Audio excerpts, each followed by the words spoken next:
के ऊपर वर्कशॉप पर आप सबका स्वागत है।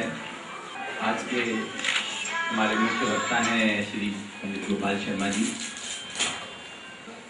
पंडित गोपाल शर्मा जी एक वास्तु में अपने आप में एक मूर्ति हैं, क्योंकि आपका बैकग्राउंड इंजीनियरिंग से है और एक इंजीनियरिंग स्टूडेंट अच्छे से वास्तु को समझ सकता है। जो वास्तु में मैं अवश्य ऐसा कह सकता हूँ और मेरा मानना है, मेरा विश्वास है कि इनके बराबर का कोई दूसरा व्यक्ति ढूंढना पॉसिबल नहीं है। तो मैं ज़्यादा समय ना लेते हुए गोपाल शर्मा जी को मैं आमंत्रित करूंगा। गोपाल शर्मा जी आपके मध्य में। उससे पहले मैं गोपाल शर्मा जी से कहूंगा कि दीप प्रज्वलन कर आज का वर्कशॉप का स्टार्ट करें।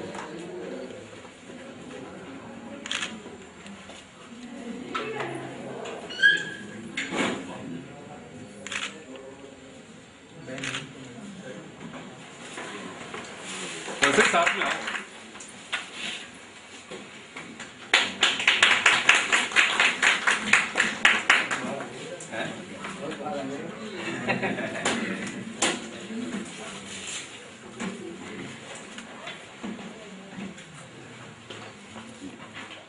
आज हम वहाँ पढ़ रहे थे, मैगजीन में किसी का आर्टिकल था, तो उसमें लिखा हुआ था कि जैसे कोई चिट्ठी आती है, डाकिया लेके आता है, उसका कोना कटा हुआ होता है, हम शंकित हो जाते हैं कि कोई अशुभ सूचना आई।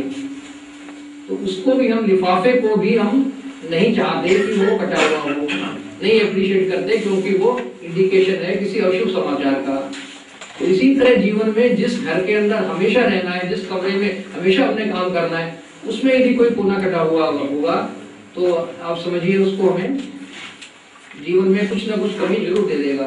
उसे हमें कोशिश करके ठीक करना चाहिए, या नहीं हो सकता तो उसको, जो उसका नेगेटिव इफेक्ट है, उसको दूर करने का प्रयत्न करना चाहिए। वास्तु का एक बेसिक सिद्धांत है, जैसे आप लोग अपने परिवार में रहते हैं तो हर एक की एक ड्यूटी है। किसी का कर्तव्य है कि खाना बनाना, किसी का कर्तव्य है बाहर से इनकम लेके आना, बच्चों का क्या काम है स्टडी करना, बुजुर्गों का क्या काम है कि दोनों हाउस वाइफ और जो व्यक्ति हैं दोनों जाते हैं काम पर, तो बच्चों का थोड़ा ध्यान रखना, थोड़ा घर की रखवाली करना। जैसे फिर हम कहते हैं कि ग्रोसरी लेने गए हैं तो 5 वर्किंग डे होते हैं, वहां पर एक दिन इसी काम में निकल जाता है, तो घर की जरूरतों का सामान लाना। तो हर एक का एक काम निश्चित है। इसी तरह समाज में भी कोई भी आप गवर्नमेंट ले लो, उसमें भी अलग अलग मिनिस्टर्स होते हैं, सबका अलग अलग काम होता है।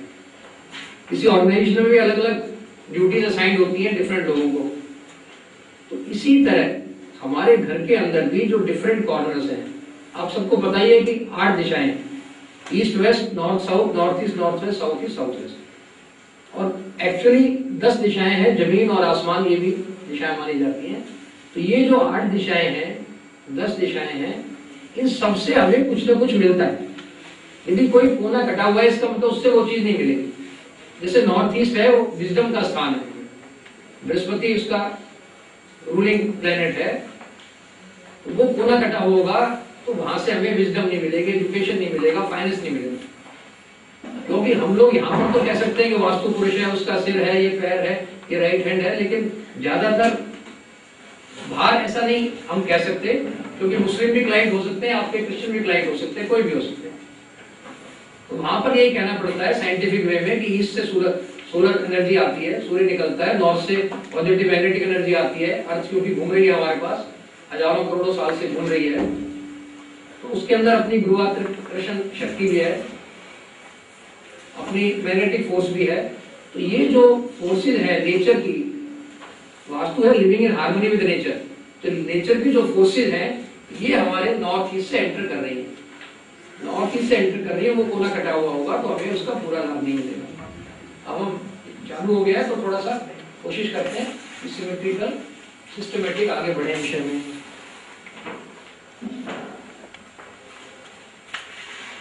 ये हमारे बंसल साहब का बहुत प्रयास था कि जितनी पुरानी हमारी विद्याएं हैं, ज्योतिष है, वास्तु है,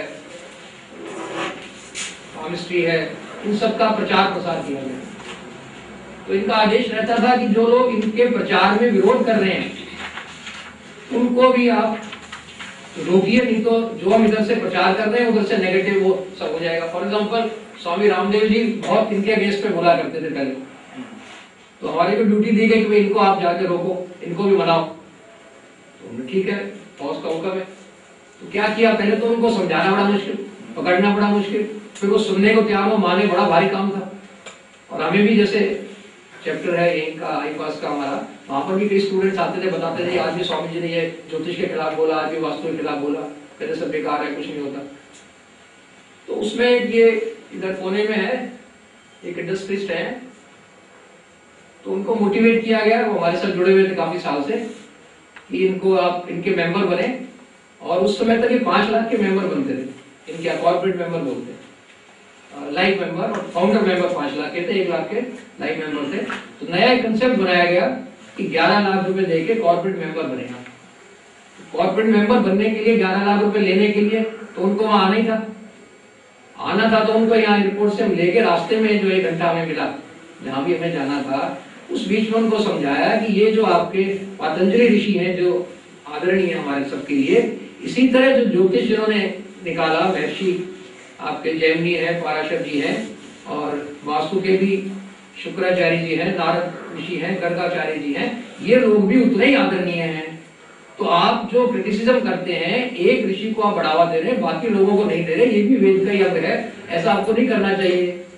इससे क्या होगा कि आप अपने खिलाफ एक फौज और खड़ी कर लोगे, तो आपका मेन एम जो है अपनी पुरानी विधाओं का प्रचार प्रसार का, वो पीछे रह जाएगा। उनको जबरदस्ती सुना के, मनवा के, और वहां पर उस व्यक्ति से मिलवाएंगे इंडस्ट्री से, जो कहते हैं हमारे साथ ये जुड़े हुए पंडित जी पिछले 5 साल से 200 करोड़ के, क्या 1000 करोड़ का ग्रुप बन गया, ये वास्तु से, ज्योतिष से ही हुआ है। तो उनको थोड़ा सा वो ब्रेक लगा। एक बार फिर और उनको एक गाड़ी दिलवाई काफी बड़ी, फर्स्ट टाइम, तो वो इस बारे में नहीं बोलते हैं। तो ये भी एक हमारा जो एम है संस्था का, कि ज्योतिष को, वास्तु को आगे बढ़ाना, उसमें हमें सफलता मिली। इसी तरह एक और फंक्शन में अभी हुआ था यहाँ पर नोएडा में, श्री रविशंकर जी, वो इतने मुखर नहीं थे, नेगेटिव ही बोलते थे लेकिन मानते भी नहीं थे। तो उनको भी किसी व्यक्ति से 1 करोड़ रुपए वहां खर्च कराया, स्पॉन्सरशिप कराया उनका, उनसे कहलवाया कि ये ज्योतिष और वास्तु की जब से हम शरण में आए हैं पिछले 4-5 साल से, हमारे ग्रुप ने बहुत ग्रो किया है। तो ये वहां पर उसी समय का सीन है। ये कुछ बुक्स वगैरह उन्होंने कहा कि जब हमने जो दी थी कि हम इनको रखते हैं, पढ़ेंगे और इस बारे में आपसे अलग से चर्चा भी करेंगे। तो चलो ये तो मुझे वापस दे दो आप, साइन करके, प्रूफ तो रहेगा नहीं मिले थे, और बाकी हफ्ते और दे देते हैं। इस तरह कोशिश की हुई है डिफरेंट पे। ये अभी हम वहां पर गए थे टोरंटो में और कैलिफोर्निया और न्यू जर्सी में एक प्रोग्राम्स रखा था, 300 लोग वहां पर आए थे, क्योंकि अवेयरनेस नहीं है ज्यादा वहां पर वास्तु की, क्योंकि इस तरह सिमेट्रिकल वहां बनते हैं मकान, ज्यादा उसमें ऑल्टरेशन एडिशन की गुंजाइश नहीं रहती। लेकिन फिर भी वहां पर धीरे धीरे, पहले 150 लोग थे, फिर सेकंड में 200 से 300, तीसरे में काफी खराब वेदर के बावजूद भी 300 करीब लोग थे। तो उनको ये समझाया गया कि वास्तु हमारे देश की एक पुरानी साइंस है, बिल्कुल। एक व्यक्ति मुझे याद आ रहा है, उन्होंने कहा जी मैं नहीं मानूं तो क्या फर्क पड़ जाएगा। अब आप लोग तो वैसे नहीं है, लेकिन फिर भी उनको हमने क्या कहा कि कांटा अपने पैर में चुभा लो, आप कहोगे कांटा तो दर्द नहीं करता, तो देख लो क्या होगा, आप उस दर्द से बचोगे थोड़ी कि भाई कांटा नहीं। इसी तरह वास्तु के जो डिफेक्ट्स हैं, जैसे फॉर एग्जाम्पल वही आप न्यूयॉर्क की बात कर रहे हैं कि एक बिल्डर थे, किसी ने हमें मिलवाया कि ये पहले बहुत सक्सेसफुल थे, काफी तो रिसेशन है ही, लेकिन उसके बावजूद भी काफी इनके बने हुए रुक गए हैं मकान। ठीक है, रिसेशन तो है, लेकिन फिर भी कुछ लगता है कि शायद जरूरत से ज्यादा ही इनको प्रॉब्लम्स आ गई है। इसका क्या इलाज है, देख के कुछ हो सकता है, वे कोशिश कर सकते हैं। तो एक उन्होंने घर बनाया था, जो वो सोच रहे थे, मतलब सीरीज बनाई थी, रो हाउसिंग 3-4 इकट्ठे बनाए थे। तो मेन जो घर था वहां पर एंटर हम करते नॉर्थ वेस्ट में, जैसे गैराज बनाते हैं हर एक कॉर्नर में, तो गैराज के अंदर वो कॉर्नर बंद हो गया, नॉर्थ वेस्ट है हवा, तो उससे क्या होता है, गवर्नमेंट प्रॉब्लम कोई आ जाती है, काम में रुकावट आ जाती है, फाइनेंशियल ब्लॉकेड हो जाती है, हवा बंद हो गई। जैसे हम लोग खाने के बिना रह सकते हैं, पानी के बिना रह सकते हैं, लेकिन हवा के बिना रहना मुश्किल है। तो उनसे सारे में घूम के वहां जाके खड़े हो गए। हमने कहा ये सारी समस्याओं की जड़ ये है। अब उन्होंने कहा ये आपको कैसे पता लगा? यही जो गैरेज ये हमने बना तो लिया आर्किटेक्ट के कहने से, लेकिन जो एडमिनिस्ट्रेशन है इसकी परमिशन नहीं दे रहा कि आप नहीं बना सकते यहाँ पर, क्योंकि प्लॉट आपका छोटा है। बाकी 2 प्लॉट्स पड़े हैं, ये प्लॉट छोटा है, इसके अंदर ही हम कवर नहीं कर सकते। मुझे वो नहीं ध्यान था, मैंने तो ये था कि नॉर्थ वेस्ट कॉर्नर बंद हो गया तो ये जब तक हटाओगे नहीं काम नहीं चलेगा। कहता है मैं भी डबल माइंडेड था, क्योंकि वो लोग अप्रूवल नहीं हो रही, आर्किटेक्ट भी कह रहा है कि मैं करा दूं, हो सकता है हो जाए नहीं हो जाए और इतने पैसे लग जाएंगे, तो कोशिश कर लेते हैं।